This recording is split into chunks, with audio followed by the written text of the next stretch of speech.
Hi there and welcome to another Rowing for Fitness workout. Now I could have called this series Rowing for Wellness or Longevity or Seniors or Beginners or even Rowing to Wake Up in the Morning, because this isn't one of these performance plans that's about trying to make you smash a 2,000 meter time trial and it's all based around how fast can you go in high stroke rates.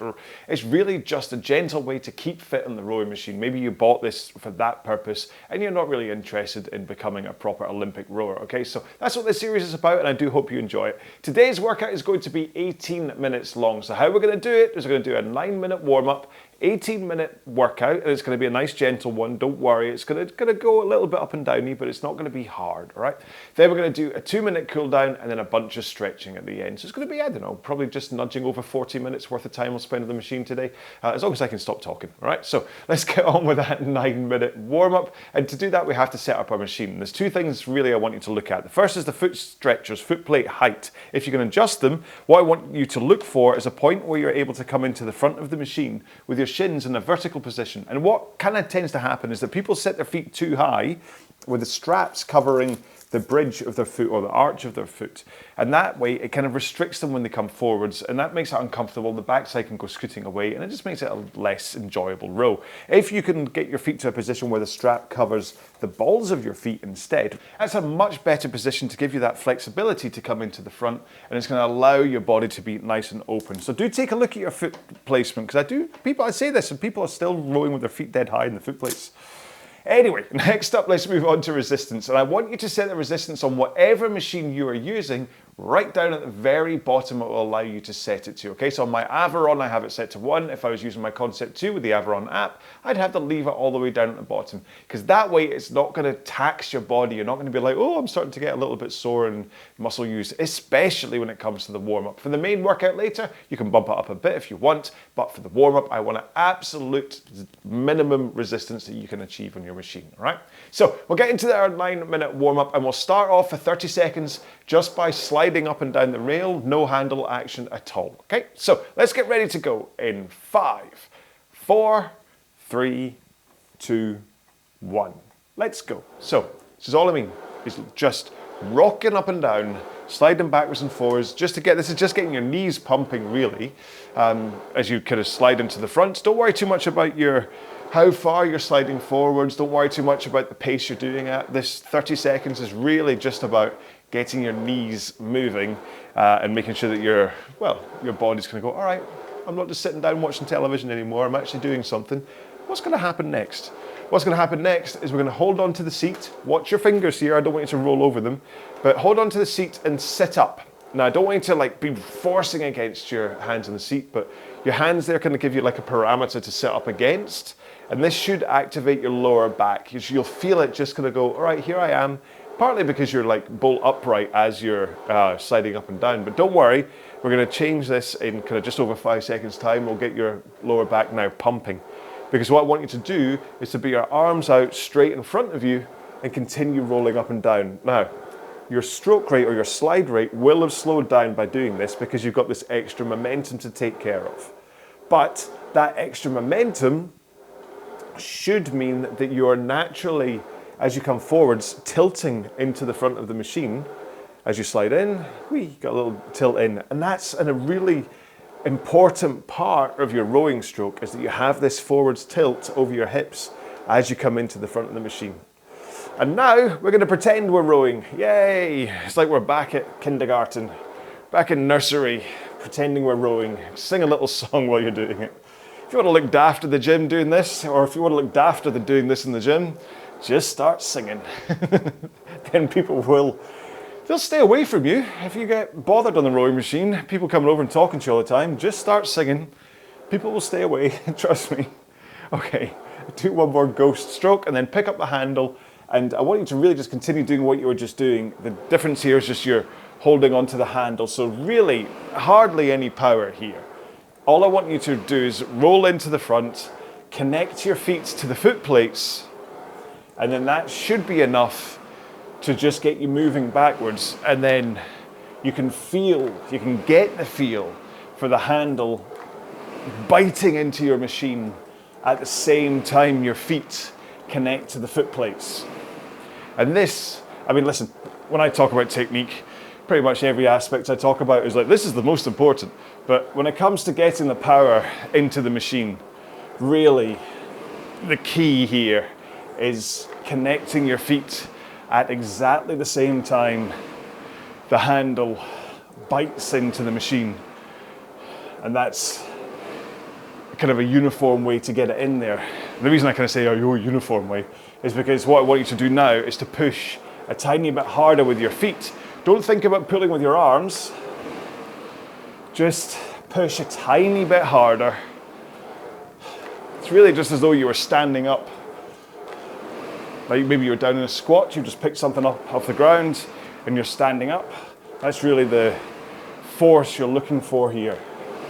But as long as I shut up for long enough, you should be able to hear the whoosh of your machine, if it makes one, get a little bit louder with the increase in push from your feet as you try to put in a little bit more power.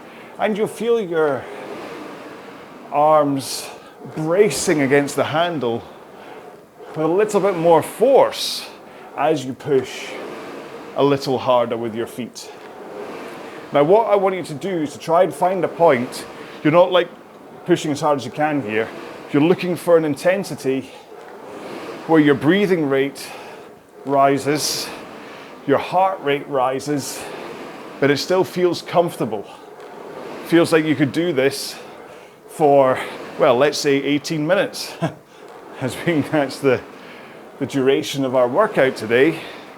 So it should be really comfortable. It's why what we're aiming for is something called comfortable steady state, which I'll abbreviate to CSS for the graphics on screen, okay? So when you see CSS, don't go, what on earth does that mean? It means comfortable steady state. One that you are, well, you're rowing at a steady state, so you're not high intensity, you're not all over the place, and you're comfortable. Should be able to hold a conversation. That's the big key for this intensity. Okay, let's take one more here, and then sit at the back of the machine and row with your back and arms. Now, I don't want you to worry at all about force or power here. All I want you to do, this is just about opening up your back a little bit more. Now that you've got the tension of the handle as well, and you have to put a little bit of extra force compared to when you were just ghost rowing, like air rowing, then this is just about pumping backwards and forwards with a bit of force, but I don't want you to be really lurching back. Just glide through, easy. Like I'm now rowing, 45 seconds slower than I was when I was trying to find that comfortable steady state. It's just gentle movement, just to open up your body. I do this even if I'm preparing for a 2K absolute maximum row, just to open up my body. And then in 5 seconds time, we're going to do the opposite of this, where we're going to hold our arms straight with that forwards tilt and just connect our feet to the foot plates. So again, I don't want you to think about pushing here. I want you just to get those heels down on the foot plates, and then enough force as though you were just standing up. And if you can think about the timing of that connection of your heels to the foot plates and your hands picking up the handle, if you have some kind of a mirror in front of you, then it's a good way to see that your arms remain straight as you do this. And you can see a tiny little kind of connection. You might be able to see your muscles just kind of react as the handle connects to the machine. And if you can try and see that at the same time your feet connect to the foot plates, then you know you're getting your timing right. Okay, in 5 seconds time, we are going to get one foot out of the foot plates. So here we go. Oh, took my time today. So put one foot out, put it on the foot out, put it on the ground. Oh, I'm wasting time. And then row with that foot still on the ground. Don't worry, we can take this time back from the last 1 minute of easy rowing. So with one leg in, that should help to open up the hips when it comes to rolling into the front of the machine with that forwards tilt. You still want to put that nice gentle push in here from similar to what you're doing for your comfortable steady state. Let's take one more. I know the timer's all over the place here, but it's fine. Swap feet. Look at that, it was like a pro. Imagine just get my foot out without undoing the straps. It's the benefit of using these low-rise barefoot shoes. But just let that other hip open up as you roll forwards. You're just rocking onto your toes on the foot that's on the floor and then onto your heel, just for support. Because I don't want you falling off sideways. That would be unfortunate. Right, put that foot back in, and then we've got like 50 seconds or so left of this warm-up, just to return to that comfortable steady state. Find that pace, and it could easily be that now we've gone through those 4 drills and you've opened up your body a little bit. You've worked on that connection, timing between feet and hands, that you're rowing 4 or 5 seconds faster than you were before. And when I've gone from 5 seconds slower to, well, the pace I'm currently at. So, and that's not by perceivably pushing any harder. Is that right? For my feet. Right, one last stroke as we cross 9 minutes. And that's us done with today's warm-up. So, have a quick drink and a little bit of a wiggle of your backside just to release the pressure of the sit bones onto your glutes. And I'll explain exactly what it is that we're doing today. Okay then, so today's main workout is going to be 18 minutes long, and we're going to do it as little descending intervals. We're going to do 3 minutes, 2 minutes, 1 minute, 3 times, and that will be your 18 minutes. And trust me, this is a way to really make the time fly by for a workout. Now at 3 minutes, we're going to do it 20 strokes a minute at the comfortable steady state. Then we're going to push a tiny bit harder to bump up to 22 strokes a minute for 2 minutes, and then a tiny bit harder still to bump up to 24 strokes a minute for 1 minute. And then, like I said, we repeat and we repeat. The intensity should never really get up there. You'll just feel the kind of like slight increase, and then because you go down to that 1 minute that's a little bit harder, but then you get 3 minutes at the comfortable steady state again, that should help you recover, okay? Now, like I said in the warm-up, if you want to increase your resistance on your machine, please do, but remember the point of this series, or if you're rowing it for the point of this series, is that it's just about fitness. It's not about heaving against the machine. If you are kind of like, all right, I want to have a really hard workout because I am a 2K warrior, then you can bump up your resistance to wherever you want and you can really mash through this row. But if you're doing this for fitness, wellness, longevity, whatever, then keep your resistance down, let your body just go, oh, this is nice. All right, great, super. So let's get into our main workout. We're going to get started in 5, 4, 3, 2, 1. Let's go. So 20 strokes per minute at that comfortable steady state for 3 minutes. Now don't worry if you haven't rowed at a specified stroke rate before. The 2 things I'd say is, number 1, if you are suddenly rowing at like 18 and then 22 and then 20, don't worry about it. It's not like no one's going to come and smack you across the nose with a newspaper for missing your stroke rate.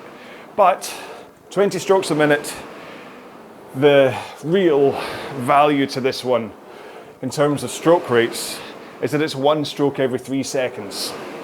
So you can just look at your counter and count up in 3s. And that way, as long as you're hitting it every 3 seconds, you know you're going to be rowing at 20 strokes a minute. And then it's about trying to find your rhythm and your flow. And this is one of the things that I really do bang on about. Yeah, actually, to be too honest, I bang on about technique all the time, so I can't really say one of the things.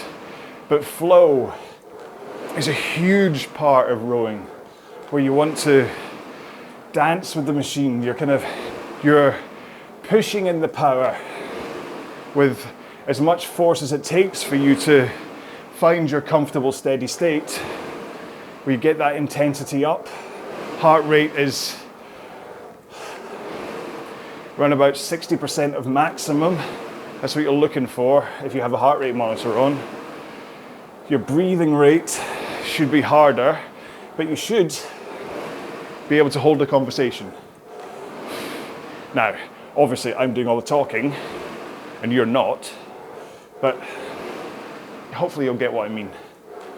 And the limit is that you should be working hard enough that you wouldn't be able to sing, because you'd need to take in a breath more often while singing than you'd be able to because you're working that hard on a rowing machine. Again, like I said, it's a great way to keep people away from you in the gym if you're singing, but that's what I mean. So you're still putting in, it still feels like exercise is what I'm saying. It's really hard. This is why sometimes pace-based rowing is a lot easier, because I can just say row at 2K plus 24 or something, but hopefully you understand what I mean when it comes to that intensity. It doesn't feel like you're just going for a walk. It's a little bit harder than that, but you're not running up a hill. Okay, after this stroke, I want you to push just a tiny bit harder with your feet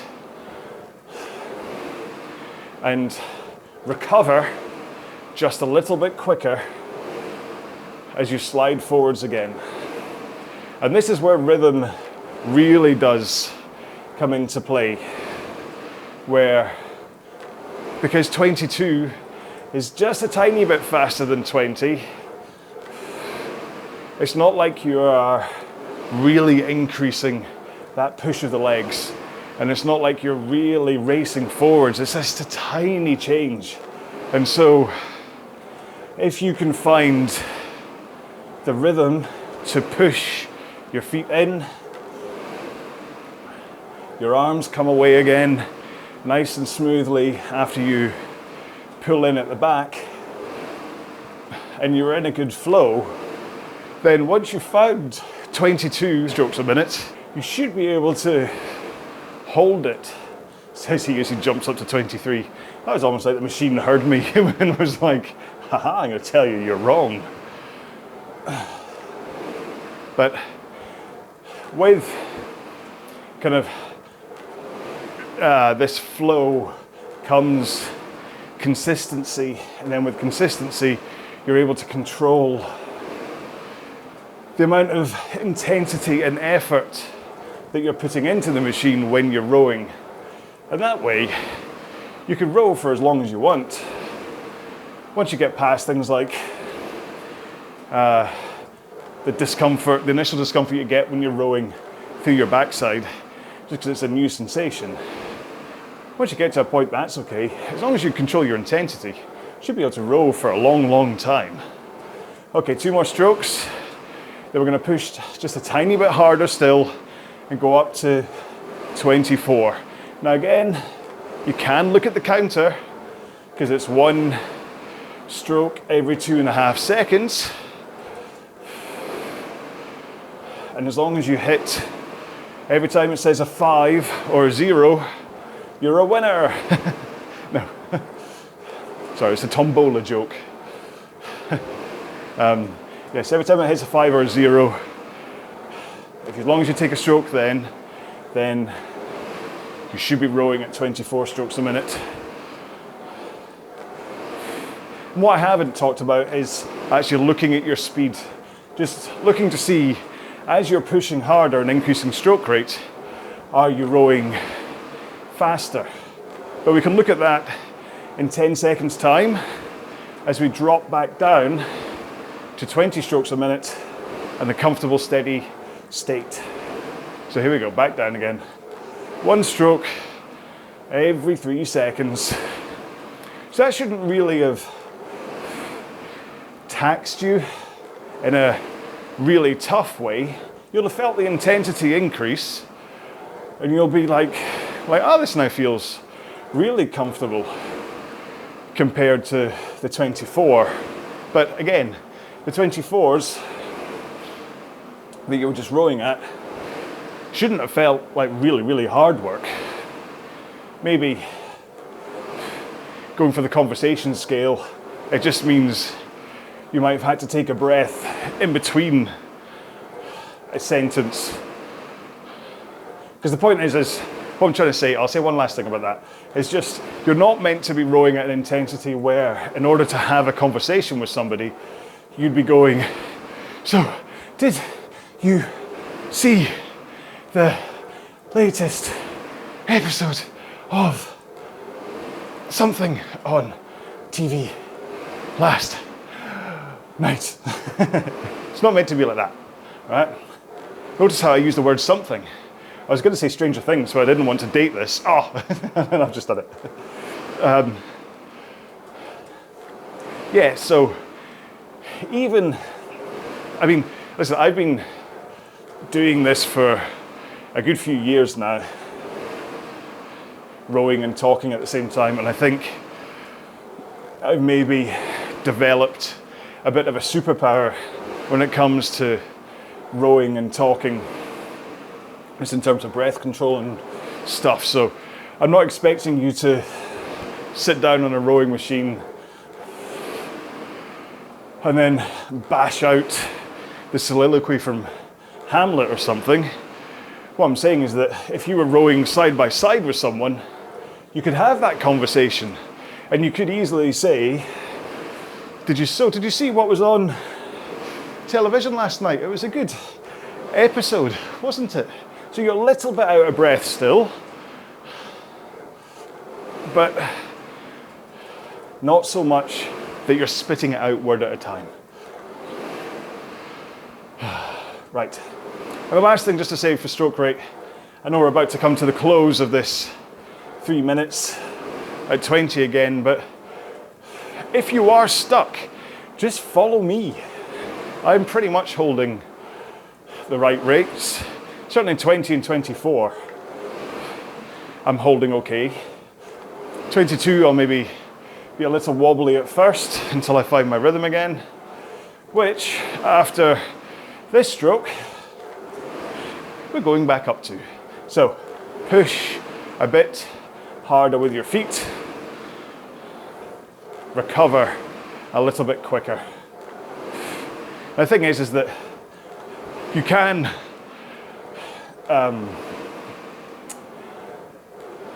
skip the pushing harder with your feet and just recover quicker, which will take your stroke rate up. Or if you're looking at it, you can kind of get up to 22 just by recovering quicker and not thinking about pushing harder with the feet. But you really want these to work in tandem. The push of your legs, it's not going to have a massive increase to your drive speed. But what it does is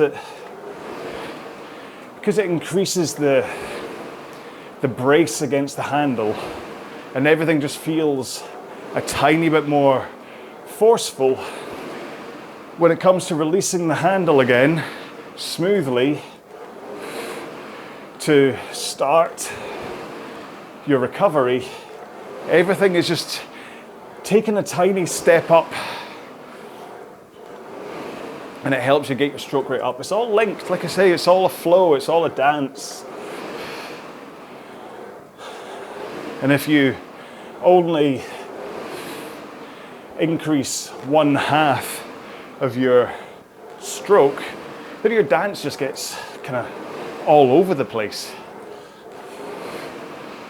If you don't want to step on your partner's toes.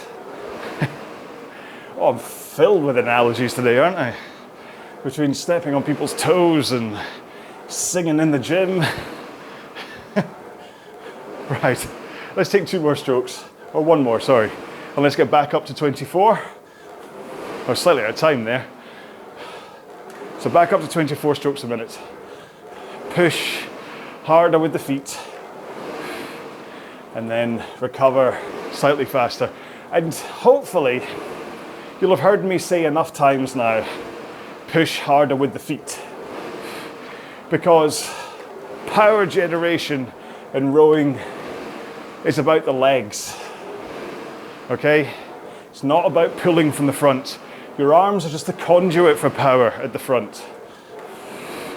You pull at the back. And it's one of the most, along with the feet height, it's one of the most common things I see. And then I also see people just continuing and swearing blind that they're not doing 2 more strokes here, and then back down to 20. And that comfortable, steady state. Now, it's up to you how you play these comfortable, steady state sections, okay? Within all of these workouts.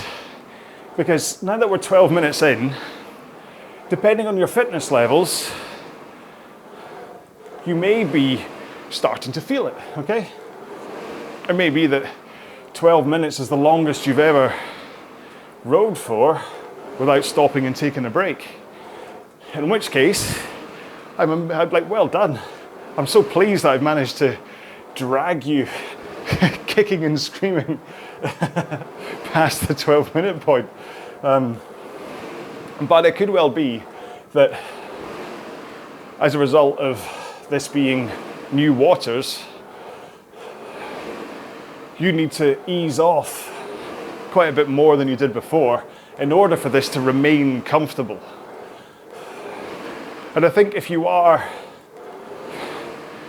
rowing for fitness and you're kind of building up your fitness, that's probably what I'd recommend you did, is that you'd ease off in order to keep this comfortable, in order to still be able to have that conversation, rather than saying, well, last time round I was rowing this at 2:10 pace, so therefore,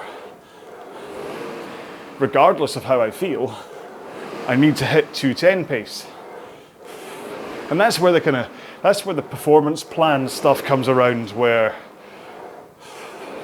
for like the 2K plans and things I have up here, I give a specific pace to row at in comparison to your current 2,000 meter time, and then say I want you to row like 12 seconds slower than that. And it's like, it doesn't matter how tired you are, I want you to row 12 seconds slower than your average pace.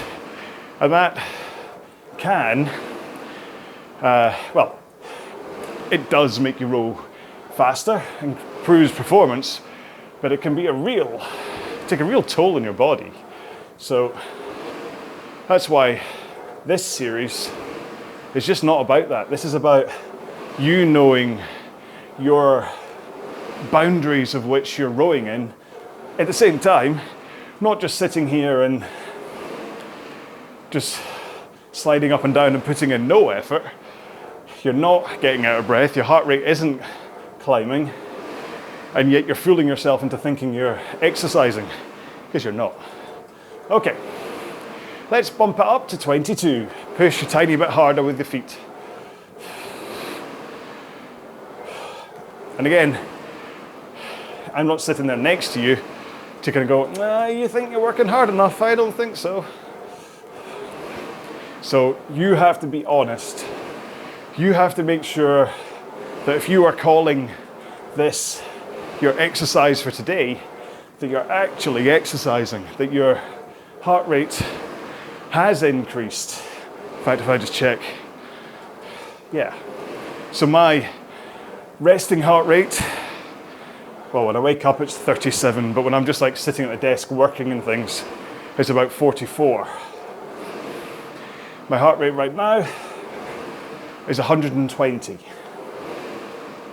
So that puts me bang on zone 2, right in the middle of zone 2 for me, according to my watch. And that's the perfect, for me, as this wake up row, as the comfortable steady state intensity, that's exactly what I want. And I've said in other workouts that what I aim for is that I'm gonna have to change my t-shirt because I've got enough of a light sweat going on, but I'm not gonna have to go for a shower quite yet. But again, I work from home on my own, so I'm not sitting next to poor Keith in accounts, who is going to write a stern letter to HR about my personal hygiene issues. So yes, if you're going to work, still shower. Okay, we've got One more minute coming up. We'll take one more stroke and then we'll bump up to 24 strokes a minute for the last time. And then I will just quickly, once we've done with this minute, I'll give you like 10 seconds or so to have a quick drink and wiggle your backside before we get right into the cool down. As we're finishing on the more intense intensity, or the higher intensity, let's say, of this workout, I want to get into that cool down nice and quick rather than just stopping for too long. It just helps from a physiological point of view. So we're getting in closing stages, which is nice. Make sure and hold that 24 and keep that intensity slightly higher. 2 more strokes. 1 more. And again, I don't know about you, but for me, that 18 minutes absolutely flew by. Just breaking it down to those small little chunks that you're only ever looking ahead to the next one, rather than looking at the counter and going, oh, crikey, I've still got 15 minutes to go. It just makes the time fly. It's a great hack. Okay, hopefully you've had that drink, you've had that little wiggle of your backside, so we're gonna get into a 2-minute cool down. You ready? In 5, 4, 3, 2, 1. Let's go. So find that kind of 20 strokes a minute-ish, comfortable steady state pace as you get into this. So my heart rate dropped from 120 when we finished that 18 minutes, and it dropped down to 105 over the kind of 20 seconds or so that I gave between stopping and starting this cool down. So my heart rate had already reduced, so now this is just about helping your muscles pump the blood through your body, flush out any carbon dioxide that might still be in there, ease them off, give them a chance to move, because you don't want to just stop if you've been working at any kind of intensity, because that's where kind of stiffness can set in. And again, if you're new or you're returning to rowing, there's this awful thing called DOMS, delay onset muscle soreness, that, I mean, I certainly get this more from a running point of view. If I've taken time off running, and then, say I've taken like 3 or 4 weeks, then I go out for a run, oh, the pain in your muscles. And it's not the next day, it's the day after for me. It really is a delay onset muscle soreness for me. And it just feels like everything's on fire. And most of the time it's because I haven't cooled down and stretched enough. There's an element that it's like body shock, where your body's like, wow, what did we just do? But you can mitigate the worst of it sometimes with stretching, which, as if by magic, I didn't even plan that. That's what we're getting into now. So this is our stretching section. And here's where I put in my little PSA. What follows is how I stretch my body, okay? So the moves I do, how long I hold the stretches, all that kind of stuff is what I found works for me. If you know of a better way to stretch your body, that's how to do it. If at any point something feels weird, uncomfortable, obviously stretching, you're always kind of like literally stretching your muscles. So there's an element of, oh, but if it feels like, oh, that's wrong, stop, okay? And find, maybe speak to someone and find the best way for you to stretch your body, all right? So we are gonna start off with hamstrings. And I'm gonna do this in the machine, but you can get onto the floor. It might be easier for you to do it on the floor. Entirely up to you. But what I do is I loosen the straps so I can flick my toes against the straps, brace against it. Then I put my hands in the air and then I hinge forwards, okay? Oh, I got really tight hamstrings today. Ow, ow, ow. I did a 10K run yesterday and I went straight back to work. Didn't really stretch. I stretched my calves, but I didn't stretch my hamstrings. I didn't stretch my glutes. And man, am I feeling it today. oh, normally at this stage I'm saying make sure and hinge forwards and blah, blah, blah. Don't pull yourself forwards. But today I'm having a little bit of a whine about how sore my hamstrings are. But really, as you do that tilt forwards, you should feel, as long as your legs are straight, you should feel that stretch in your hamstrings, and you really aren't pulling yourself forwards. That's where you can cause injury rather than use stretching to prevent injury. So let's move on to glutes. I put one foot in between the foot plates, and then I bring my other foot up and over so that my heel sits, or my ankle sits in the kind of crook of my knee on the leg that's straight.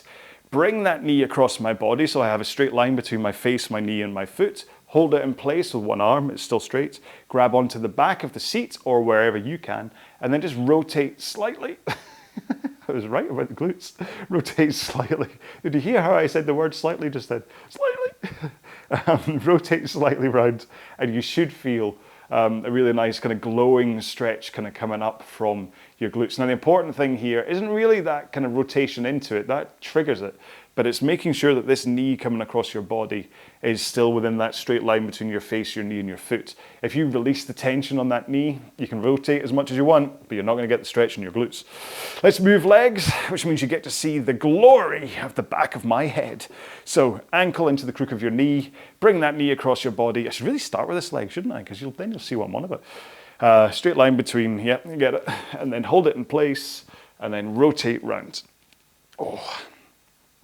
Now, if you do this, similar to this sitting on the floor, and you have your elbow on the outside of your knee and you have your hand planted behind you, and you do this twist, it's an amazing lower back stretch. Not stretch, what's the word I'm looking for? It's a lower back stretch, but if you have, basically I have my, what is it again? Oh, hang on, sacroiliac, there you go, joint, my SI joint is a little bit dodgy at times and kind of clicks out of place. And then if I do this as a stretch, sometimes I do it and you just hear this massive click as it goes back into place. And I've done that before and I've actually cried afterwards. It's been such a relief. Oh. Anyway, what we're doing, quads. So I stand up to do quads, but you can actually do this pretty much lying on the ground, just following what I'm doing, but just lying on the ground, just in case stability is an issue. I don't want you to fall over, okay? That would be bad. The bad man made me fall over. Not Batman, but the bad man. So I rest one hand on the monitor. You can do this on any machine that has the monitor high enough to be able to rest your hand on. And then my foot, the opposite foot, get what I mean? Flick that up behind me. Hold on to it, and then try not to fall over as I pull it against my backside, which is what's adding the tension. And like I say, if you basically hold a straight position lying on the ground, you can do exactly the same thing. You just need to make sure and try and have a straight line kind of running down through your shoulder, your hips, and into your quad and your knee. If you're doing this on like basically lie on your side. On the ground. Oh, I was about to fall over there. Yeah, I've done it. I think I've done one of the videos where I've done it on the ground. Maybe the next one I should get back on the ground to do this and show you. And then let's swap legs. I'll turn around slightly so that you can see what I'm doing. But again, I rest my hand on the monitor just for stability as I'm doing this, just because otherwise it takes me a couple of attempts sometimes. And then, yeah. Probably if I kept my mouth shut and I wasn't talking and I was concentrating on stretching, I wouldn't be quite as wobbly and all over the place as I am. Oh crikey, that's the worst I've done so far in these videos. I even moved the monitor that time. Yes, it's funny. But then the thing is it's when I say, I do this because I don't want to be wobbly. It's almost like my brain understands, oh, he said wobbly, let's fall over. I don't know. Right, let's move on to hip flexors next. Now, a good way to start this is just to get down onto both knees if you have comfortable knees. I know some people aren't great with their knees, but if you start like this, then it means that both legs are behind you at a 90-degree angle, and then you can bring one leg forwards in front of you at that 90-degree angle, okay, and this is you in the starting position. And then what I want you to do is send your body forwards. Ooh, falling over again. So you're not curling, you're not rounding anything, because that does absolutely nothing. But if you send your body forwards, what happens is that your back leg, the angle opens up, And your front leg, the angle closes down, and that should give you a really good stretch into your hip flexors. And if you want to go for added value, then you can raise one hand up in the air while holding your t-shirt down so you're not flashing the people at home. One hand in the air, and that kind of helps you have a little bit of a lean backwards. Really does kind of keep that upper body straight and kind of will kind of focus and localize that stretch into your hip flexors. You might not need to do this. I'm just showing you that for like extra credit you can do it. Like maybe just that lean forwards. I've got my toes up today, which is weird. I don't normally have my toes up, and that was actually quite a nice stretch. Let's investigate as we change legs what happens. Obviously you're not going to know what happens, but I'll tell you what happens. So toes, I've got my toes on the ground, heel up in the air this time. Funny how you learn things. And then send my body forwards, get a nice stretch into my hip flexors there. Then, right, so here is a nice stretch for me. If I put my toes down, it kind of released the stretch a little bit. And I've said before about how I put my toes on the ground in order to keep the stretch. Maybe I was wrong. Every day is a school day, hey? And then one arm in the air. Yeah, but then I suppose that doesn't really help as much as it would. Oh well, it's up to you, okay? Stretch, crikey, my balance today. Have I been drinking? I haven't, it's 7 o'clock in the morning. Not that that makes a difference. Right now I'm in one of these periods where I'm really trying to get back into proper race shape and things, so I'm not drinking at all. Rediscovered the wonders of NA beer, Guinness Zero. Oh, it's so nice. Guinness Zero and Corona Zero are the two. Oh, they keep me going. Anyway, sorry, enough about that. Let's move on to forearms, and yeah, stretching under them. So I keep on noticing in the videos, this shoulder's way up in the air when I do this. Push your hands together in front of you, okay? So push and then bring them down in front of you. And as you're still pushing when you bring them down, that should then create this stretch underneath like on the underside of your forearms, okay? It's not the top of your forearms you're stretching here, it's the underside. And if you're pushing enough, you should get a nice little stretch in your fingers as well, to be honest, and your wrists as you're doing this. And this is just a nice way, just because your forearms and then your shoulders, which we do next, although they aren't the primary power generators, they do take a lot of strain through the stroke. And especially at the finish, your shoulders kind of come into it and things. So it's worth stretching your forearms and your shoulders, and possibly your triceps and your biceps. I don't tend to do that through this video. The other stretching session I have up here, I do, but on here I don't. Shoulders next, so hand out in front of you, so it's nice and straight. Bring it across your body. I can only really go pretty much just like 90 degrees that way. So I use my other arm to then help my arm come around even further, and that then creates the stretch. Okay, so that now I've got a nice stretch up here on my shoulder. Everything else is still pointing forwards. My knees, my body, my face are all still pointing forwards at the camera, but my arm is coming across my body, and that's what's creating the good stretch here. You can turn your neck or your head and look in the opposite direction. It will stretch your neck, but just be careful. I've done this a couple of times and kind of thought, whoa, that was a bit of a sudden move. Maybe you need to ease into it a bit more, or maybe you should be doing some neck rolls or is it neck rolls or neck kind of leans? You don't roll it anymore because that's dangerous. I don't know. That's why I don't do necks. You have to go to a neck doctor. Swap arms. Because again, listen, this is all how everything I teach here is a combination of my experience, like my experience of me, and then I'm kind of showing you what I do. Then when it comes to like the rowing, it's my experience of how training works and things. Like I've got the level 3 personal trainer certificate, all that kind of stuff. So it's not like I'm completely making it up. But because I'm not sitting next to you and I'm actually not able to have a conversation with you and say, oh, is that sore? What's your history and things? This is why I keep on putting out these kind of like, this is what I do, but you kind of things, and why like the website and the YouTube channel kind of says things like, make sure your doctor's happy that you're exercising before you start undertaking something like this, because I'm not there with you. I can't kind of go, you're going a funny color. You should maybe stop. So let's finish off with our lower back stretch, which is a little bit of yoga, a little bit of cat-cow.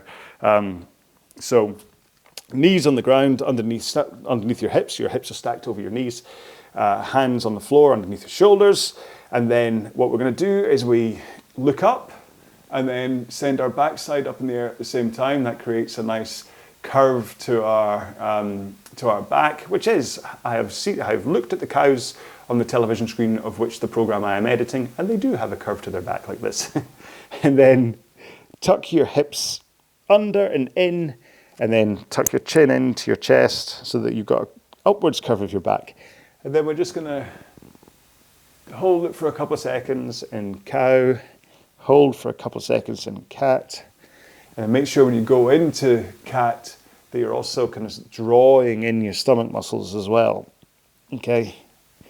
Ideally, I mean, it's almost like, you know, if you're trying to put on a tight pair of jeans and you have to really suck in your stomach to try and put on a pair of jeans or whatever. That's kind of what you're looking for with your stomach muscles here.